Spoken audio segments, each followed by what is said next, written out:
بسم اللہ الرحمن الرحیم۔ ایک جاپانی کمانڈر آسائچی تمائی نے 23 ہونہار طالب علم پائلٹوں کے ایک گروپ سے کہا جن میں سے سبھی کو اس نے تربیت دی تھی خصوصی حملہ آور فورس کے لیے رضاکارانہ طور پر کام کرے۔ تمام پائلٹوں نے رضاکارانہ طور پر آپریشن میں شامل ہونے کے لیے اپنے دونوں ہاتھ اٹھائے۔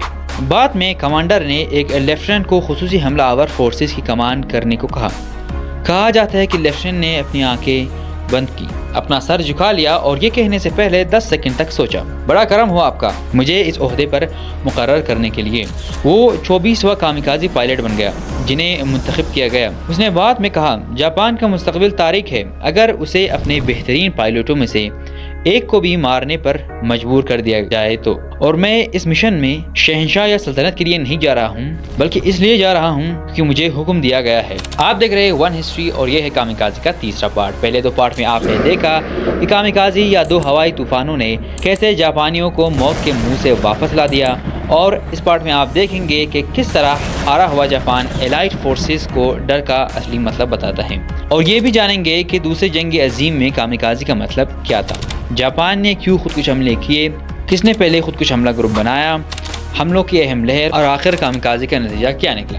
کامیکازی کا مطلب کیا تھا؟ کامیکازی جس کا مطلب ہے الہی ہوا یا روح کی ہوا، یہ لفظ ان ہوا بازوں کے لیے ہے جنہوں نے دوسرے جنگ عظیم کے بحر الکاہل مہم کے اختتام مراحل میں اتحادی بحری جہازوں کے خلاف جاپان کی سلطنت کے لیے خودکش حملے کیے، جو روایتی فضائی حملوں سے زیادہ مؤثر طریقے سے جنگی جہازوں کو تباہ کرنے کا ارادہ رکھتے تھے۔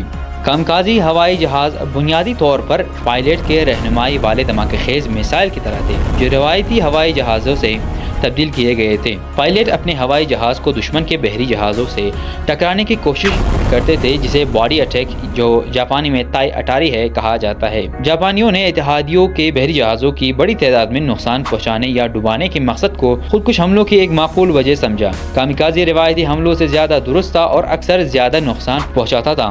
کچھ کامیکازی اپنے ہوائی جہاز کے خراب ہونے کے بعد بھی اپنے اہداف کو نشانہ بنانے میں کامیاب رہے۔ جاپان نے کیوں خودکش حملے کیے؟ 1942 میں کیریئرز کی لڑائیوں، خاص طور پر میڈوے نے امپیریل جاپانی نیوی ایئر سروس IGNAS کو ناقابل تلافی نقصان پہنچایا، اس طرح کہ وہ اچھی طرح سے تربیت یافتہ ہوائی عملے کے ساتھ بڑی تعداد میں بحری بیڑے کو اکٹھا نہیں کر سکتے تھے۔ 1943 سے لے کر 1944 تک امریکی افواج مسلسل جاپان کی طرف بڑھ رہے تھے۔ نئی امریکی ساختہ ہوائی جہاز، خاص طور پر گرمن F-6F اور ووٹ F-4U نے جلد ہی جاپان کے جنگجوؤں کو پیچھے چھوڑ دیا۔ بیماریوں کے ساتھ ساتھ اسپیئر پارٹس اور ایندھن کی کمی نے IGNAS کے لیے آپریشن کو مزید مشکل بنا دیا۔ فلپائن کی جنگ میں جاپانیوں کو بہتر تربیت یافتہ اور زیادہ تجربہ کار امریکی بحریہ کے ہوائی جہازوں کے خلاف لڑائی میں خراب ہوائی جہازوں اور ناتجربہ کار ہوا بازوں کے ساتھ کام کرنا پڑا۔ جاپانیوں نے اس لڑائی میں 400 سے زیادہ کیریئرز پر مبنی ہوائی جہاز اور پائلٹوں کو کھو دیے، جس سے ان کی کیریئرز کی طاقت کو مؤثر طریقے سے ختم کر دیا گیا۔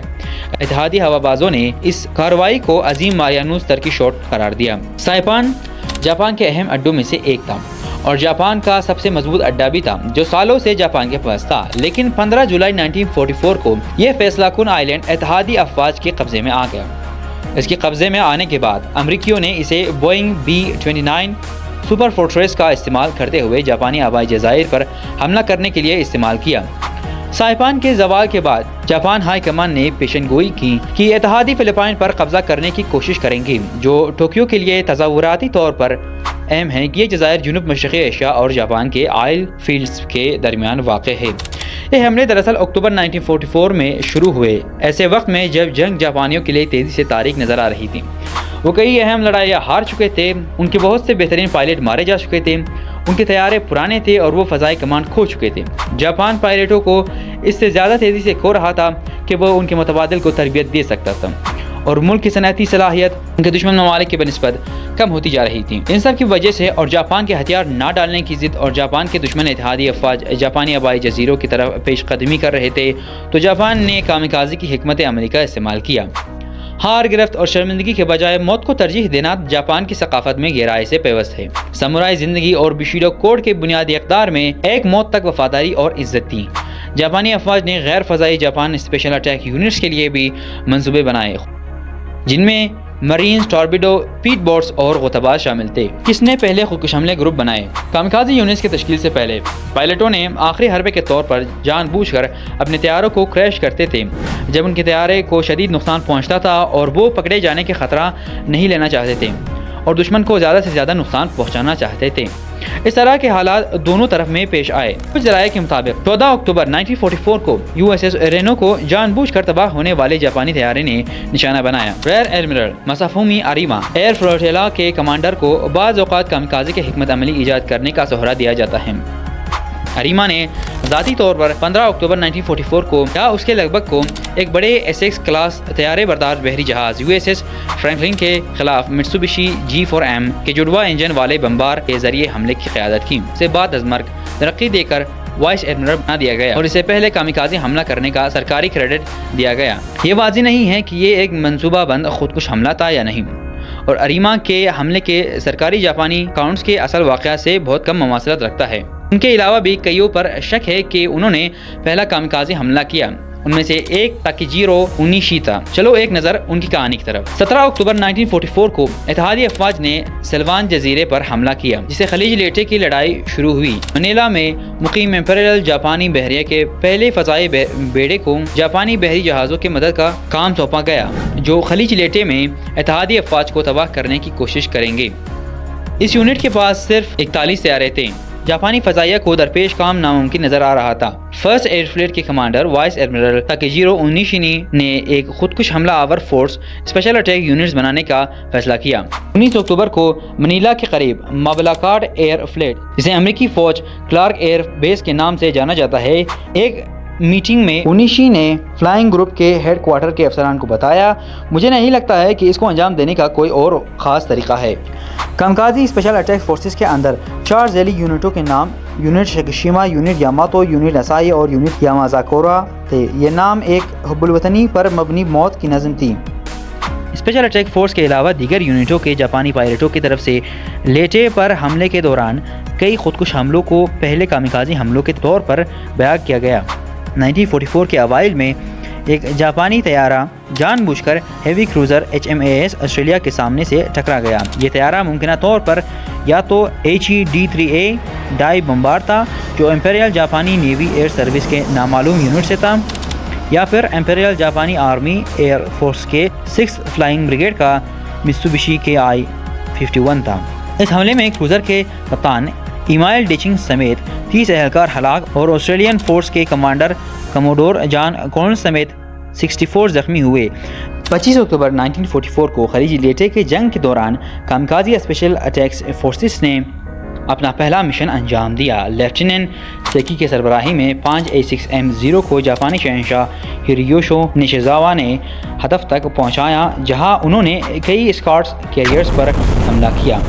ان 5 میں سے ایک سیکی نے شدید آگ اور پیچھے آنے والے دھوئے کے تحت سفید میدانوں پر حملے کو روک دیا اور اس کے بجائے فلائٹ ڈیک میں غوطہ لگاتے ہوئے USS سینٹ لو کے طرف بڑھ گیا جہاں اس کی بم کی وجہ سے آگ لگ گئی جس کے نتیجے میں کیریئر ڈوب گیا۔ 26 اکتوبر کے دن کے اختتام تک اسپیشل اٹیک فورسز کے 55 کامیکازی نے 3 بڑے اسکارٹس کیریئرز کو بھی نقصان پہنچایا تھا جن میں USS سانگامون، سانٹی اور سوانی تھا، اور ان میں سے 3 چھوٹے اسکارٹس بھی شامل تھے، USS وائٹ پلینز، USS کیلنن بے اور کٹکن بے۔ مجموعی طور پر 7 جہازوں کو نشانہ بنایا گیا اور ساتھ ہی 40 دیگر بحری جہاز، 5 ڈوب گئے، 23 کو شدید نقصان پہنچا اور 12 کو معمولی نقصان پہنچا۔ حملوں کی اہم لہر: USS کولمبیا پر 6 جنوری 1945 کو لینگین خلیج کے قریب متسوبشی کے کامیکازی نے حملہ کیا۔ کامیکازی 5:30 کو کولمبیا سے ٹکراتا ہے۔ ہوائی جہاز اور اس کا بم پھٹنے سے پہلے 2 ڈیکوں میں گھس گیا جس سے 13 افراد ہلاک اور 44 زخمی ہوئے۔ ابتدائی کامیابی جیسے USS سینٹ لو کا ڈوب جانے کے بعد اس پروگرام میں فوری توسیع کی گئی اور اگلے چند مہینوں میں 2000 سے زیادہ طیاروں نے ایسے حملے کیے۔ یہ تصویر جو آپ دیکھ رہے ہیں یہ 26 مئی 1945 کو کھینچی گئی جن میں جاپانی افواج ایک کتے کے بچے کو پکڑے ہوئے ہیں۔ ان میں سے ایک کا نام اراکی ہے جو اگلے دن 17 سال کی عمر میں اوکیناوا کے قریب بحری جہاز پر ایک خودکش حملے میں مارا گیا۔ USS بنکر ہل 11 مئی 1945 کو ایک طیارہ بردار بحری جہاز میں الائڈ فورسز دیکھتے ہیں کہ 2 کامیکازی مسلسل ان کی طرف بڑھ رہے ہیں۔ یہ لوگ اس کی طرف فائر کرتے رہتے ہیں مگر وہ رکنے کا نام ہی نہیں لیتا اور اس جہاز سے ٹکرا جاتا ہے۔ اس خطرناک حملے کے نتیجے میں 389 اہلکار ہلاک اور لاپتہ اور 264 زخمی ہوئے۔ ان 2 پائلٹوں کا نام کیوشی اوگاوا جس کا عمر صرف 22 سال تھا اور 21 سال کا سیزو یاسونوری تھا۔ ایک اور کامیکازی حملہ کرنے والا لیفٹیننٹ یوشینوری یاماگوچی تھا جس نے 25 اکتوبر 1944 کو USS ایسیکس پر حملہ کیا۔ اس حملے میں 15 افراد ہلاک اور 44 زخمی ہوئے۔